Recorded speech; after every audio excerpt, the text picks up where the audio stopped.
టీటీడీలో అవకతవకలపై విజిలెన్స్ విచారణ ప్రారంభమైంది. రేపటి నుంచి రంగంలోకి దిగబోతున్నాయి విచారణ బృందాలు. గత 5 ఏళ్లలో టీటీడీ బోర్డు తీసుకున్న నిర్ణయాలపై విచారిస్తూ ఉంటారు. నిధుల వినియోగము, ఇంజనీరింగ్ టెండర్లు, శ్రీవాణి ట్రస్ట్పై దృష్టి పెట్టబోతున్నారు.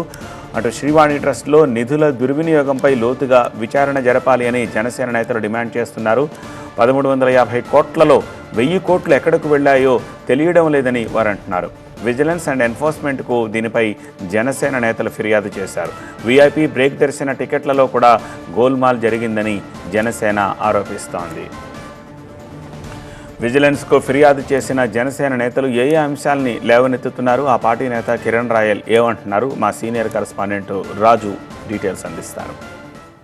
చెప్పండి, ఈరోజు డిఎస్పీని కలిశారు, ఏ రకమైన ఫిర్యాదు చేశారు? ఈ ప్రభుత్వం 2019 సెప్టెంబర్లో జగన్మోహన్ రెడ్డి అధికారంలో వచ్చినాక ఇక్కడికి వచ్చిన ఈఓ, టీటీడీ చైర్మన్ సుబ్బారెడ్డి వీళ్ళంతా కలిసి శ్రీవాణి ట్రస్ట్ గత ప్రభుత్వంలో పెట్టింది. అది ఎందుకు పెట్టింది?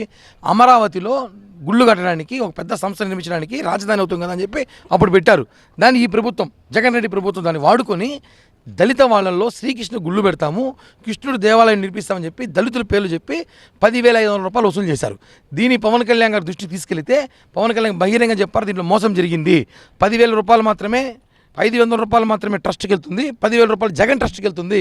ఇది వాస్తవం, లెక్కాచారం లేదంటే అప్పుడు తూతూ మంత్రంగా కొంతమంది అధికారులు వచ్చి ఒక శ్వేతపత్రం ఇచ్చారు, ఇదిగోండి లెక్క అనేసి.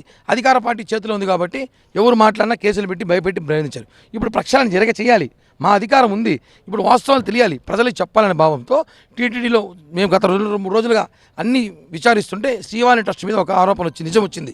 1350 కోట్లు వసూలు చేశారు. 3,000 కోట్లు ఏదో బ్యాంకులో డిపాజిట్ చేశారు. ఏ బ్యాంకే తెలియదు, చెప్పలేదు. దానికి ఇంట్రెస్ట్ వస్తుందని కూడా చెప్పలేదు. 350 కోట్లతో గుళ్ళు మరమ్మతులు చేశాము, పునర్గుళ్ళు నిర్మించాము అన్నారు. ఎక్కడ? ఏ గుళ్ళు ఎక్కడ నిర్మించారు? ఈ రాష్ట్రమా, బయట రాష్ట్రమా, బయట దేశమా? ఎక్కడా కనిపించలేదు. ఎవరు వాళ్ళంతా? 350 కోట్లు మళ్ళీ ఇచ్చేశారు. 1000 కోట్లు లెక్కాచారం లేదు. ఇవన్నీ కూడా చాలా భయం, ఆందోళన విషయం. శ్రీవాణి ట్రస్ట్ పేరుతో 1000 కోట్ల కుంభకోణం చేసి డబ్బులు తరలించేశారు, తినేశారు. ఈఓ, జేఈఓలు, టీటీడీ చైర్మన్, విజిలెన్స్ అధికారులు ఫిర్యాదు చేశారు. ఫిర్యాదులో స్పష్టంగా శ్రీవాణి ట్రస్ట్కి సంబంధించిన ఇంకా ఏమైనా అంశాల మీద విచారణ జరగాలని చెప్పేసి మీరు భావిస్తారు? ముఖ్యంగా శ్రీవాణి ట్రస్టు, అలాగే ఇంకో ముఖ్యమైన విషయం అంటే శ్రీవారి టికెట్లు. ఒక్కొక్క మంత్రి, మనం చూసింటాం, మంత్రులు రోజా కానివ్వండి, పెద్దిరెడ్డి కానివ్వండి, ఇంకొక మంత్రి కానివ్వండి, టీటీడీ చైర్మన్ కానివ్వండి, వీళ్ళందరూ కూడా వందలాది టికెట్లు. ఎవరికైనా లెటర్ మీద 6 లేదా 12, 70 టికెట్లు, 80 టికెట్లు, 60 టికెట్లు విపరీతంగా. అసలు ఒక్కొక్కరు 70 నుంచి 80 టికెట్లు వసూలు చేశారు. అసలు మంత్రి రోజా ఏపీఎస్సీ చైర్మన్గా ఉండగా 40 టికెట్లు ఒక రోజు కంట. ఎందుకు ఇస్తారు సార్ ఆయనకి? పెద్దిరెడ్డి గారు 80 టికెట్లు తీసుకున్నాడు, అలాగే స్థానిక ఎమ్మెల్యే తీసుకున్నాడు. ఎక్కడ కూడా మంత్రులంతా కూడా 80 టికెట్లు, 60 టికెట్లు తీసుకుంటే సామాన్య భక్తుల పరిస్థితి ఏంటి? మేము ఏమడుతున్నామంటే ఎన్ఫోర్స్మెంట్ ఈరోజు కంప్లైంట్ ఇచ్చి ఆ టికెట్లు ఎవరికి ఇచ్చారు? ఆధార్ కార్డులు ఉంటాయి, ఆధార్ కార్డులో ఫోన్లు చేయండి. ఎంత డబ్బు తీసుకున్నారు? డబ్బులు ఏమైనా ఇచ్చారా? బంగారు నగలు ఏమైనా ఇచ్చారా? బంగ్లాలు ఏమైనా రాయిచ్చారా? షిప్లు ఏమైనా ఇచ్చారా? కార్లు కొని ఇచ్చారా? ఏం చేశారు? ఎందుకు అందరినీ టికెట్లు ఇచ్చారు? దాంట్లో ఏదో జరిగింది కాబట్టి మొత్తం శిక్ష పడాలి.